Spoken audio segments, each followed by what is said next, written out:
হুম, আমাদের এত মন মানসিকতা ছোট কেন? আমাদের বাপ দাদুরা ধর্ম কি সেটা এখনো তেমন ভাবে জানে না। ধর্ম শুধু দুর্গা পূজায় না, ধর্ম কি শুধু দুর্গা পূজার মধ্যে সীমাবদ্ধ না, আরো কিছু আছে। কিন্তু আমরা যদি শুধু দুর্গা পূজার মধ্যে থাকি, হ্যাঁ, বছরে 3 দিন দুর্গা পূজা করব, বাকি দিন আমরা ওই হই হুল্লোড় করে কাটাবো, সেটা ধর্ম নয়। ধর্ম হচ্ছে ধারণ করা। কি ধারণ করবো আমরা? ধর্মের নৈতিকতা আছে, ঠিক না? ভালো মন্দ আছে। আমরা অবশ্যই ভালোটাকে নেব, মন্দটাকে কি বর্জন করব, তাই না? নাকি শুধু এই 3 দিন, এটা তো দুর্গা মন্দির, তাই না? 3 দিন দুর্গা পূজা করব, 3 দিন পরে আর ধর্মের দরকার নেই, ধর্ম জানারও প্রয়োজন নেই। দুর্গা পূজায় আমরা কোনো কিছু শিখি? কি শিখি বলো তো? মন্ত্র কে শেখায় তোমার? হ্যাঁ, কেউ কি বলে যে তুমি মুখ মন্ত্র বলো? বলে? তুমি শিখতেছো এই শিক্ষালয় থেকে। কোথা থেকে শিখতেছো? এই শিক্ষালয় থেকে। আজকে যদি এই শিক্ষালয়টা না থাকতো, তোমরা মনে হয় দুর্গার মন্ত্রটা বলতে পারতো না। তোমরা কি জানতো আগে? এই শিক্ষালয়টা হওয়ার পরেই তোমরা কিন্তু শিখছো এই কৃষ্ণের মন্ত্র, তোমরা বলতে পারছো, তাই না? এবং গীতা পাঠ দিতে পারতেছো। এর থেকে আর কি চাও? কিন্তু তোমরা যদি রেগুলার আসো, এর থেকেও বেশি কিছু পাবা।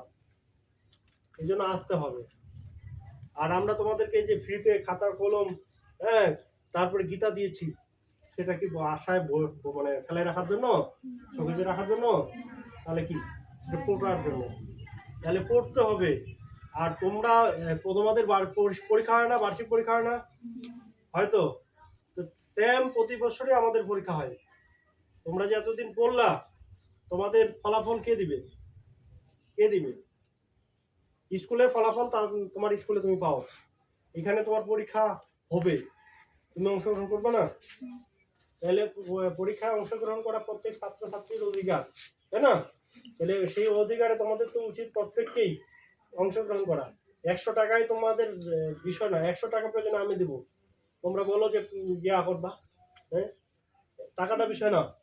বিষয় হলো তোমাদেরকে পরীক্ষায় অংশগ্রহণ করতে হবে, প্রতিযোগিতায় অংশগ্রহণ করতে হবে, ঠিক আছে না? প্রতিযোগিতায় অংশগ্রহণ করলে তোমরা কি তোমাদের মেধাটা মূল্যায়ন করতে পারবে। আমরা বলতে পারবো যে তুমি ফার্স্ট হয়েছো, সেকেন্ড হয়েছো, হ্যাঁ?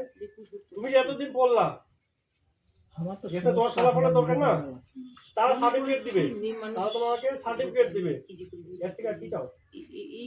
তোমরা যে সেখানে যাবা, সেখানে খাওয়া দিবে, বাইরে না যাওয়ার জন্য তো বেশি করি, বাইরে থেকে তো বেশি করি এরকম আছে। আর কি এই যে এত সুন্দর একটা আয়োজন দেখতে পাবা, এটা কম? সবাই কি অংশগ্রহণ করতে পারে? দেখো তোমাদের এখানের মধ্যে অংশগ্রহণ করতেছে কিন্তু রাশি রায়, শ্রীমতী রাশি রানী রায়, ঠিক আছে? ও তো গর্ব করে বলে আসতে, মানে এখানে আসে বলতে পারবে